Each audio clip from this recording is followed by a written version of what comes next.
కొంతమంది యవనస్తులు ఎలా ఉపయోగించుకుంటున్నారో తెలుసా? ఒక పాప ఏం చేసింది?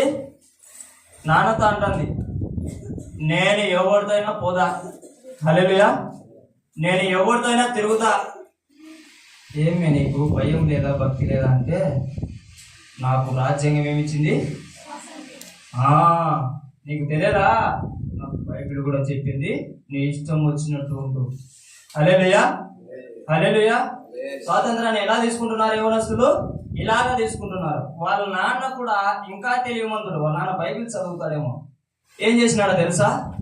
ఒక సెలాకు తీసుకున్నాడు, వాళ్ళ ఇంట్లో ఉన్న అగ్గికాడికి పోయినాడు. యాడికి? గ్యాస్ దగ్గరికి వెళ్ళి బాగా మండించి బాగా ఎర్రగైంది, పులివిలో కాల్చినట్టు సర్రని తెచ్చి పటాన్ని పెట్టినాడు. ఏం పెట్టినాడు? తెలివిందా లేదా నాన్న నీకు అంటుంది ఆమె. నాకు కూడా స్వాతంత్రం ఉంది కదా, దేవుని తర్వాత నేనే కదా నిన్ను కనింది, హల్లెలూయా, నాకుంది స్వాతంత్రం అని చెలాకు పెట్టినాడు. అప్పుడు బుద్ధి వచ్చింది, సారీలేనన్నా, ఇలా ఉపయోగించుకోవద్దు, స్వాతంత్రము మంచి వాటి కోసం ఉపయోగించుకోవాలని ఆ అమ్మాయికి ఆ అబ్బాయిలకి ఎప్పుడు వచ్చింది తెలివి? చెలాకు పెట్టిన తర్వాత వచ్చింది. హల్లెలూయా.